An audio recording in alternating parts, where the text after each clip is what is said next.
Monsieur le président, monsieur le ministre, monsieur le rapporteur, mes chers collègues, après l'échec de la commission mixte paritaire, nous voici encore à l'étude de ce texte. De nombreuses choses très critiques ont déjà été dites à son sujet lors de la précédente lecture. Il est important de revenir sur certains points. Nous contestons fermement l'utilité d'un état d'urgence pour lutter efficacement contre la Covid-19 et regrettons la gestion solitaire et verticale de cette crise par le gouvernement. Nous renouvelons ainsi notre souhait d'être mieux associés à la prise de décision et demandons plus de transparence au gouvernement sur sa stratégie, notamment en ce qui concerne un éventuel troisième confinement. Nous ne pouvons cautionner les coups de canif réguliers donnés par ce gouvernement au pouvoir du Parlement au moyen de ce régime d'exception, dont l'arrêt de la mission d'information sur la Covid-19 décidé par la majorité LaREM à l'Assemblée nationale. Écoutons les Français au-delà de ces murs. Nous entendons au quotidien la détresse des étudiants isolés, déprimés et en proie à la précarisation. Ils se sentent piégés par cette crise qui ne semble pas prendre fin.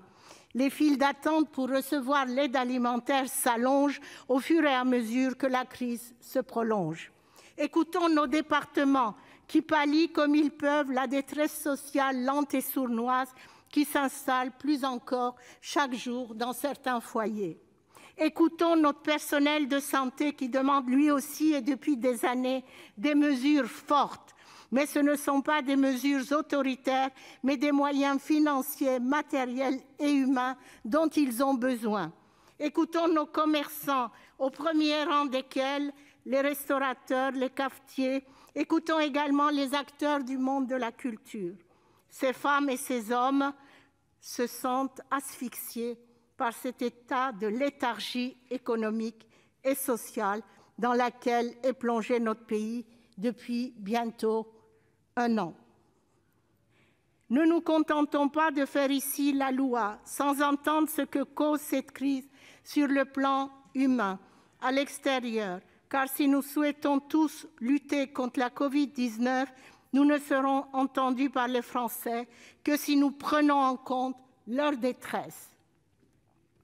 Ce texte de loi accroît le risque d'accoutumance à un régime d'exception, symbole d'un gouvernement qui ne se soucie pas du rôle du Parlement et enfin, qui ne prend pas en compte les attentes de la population.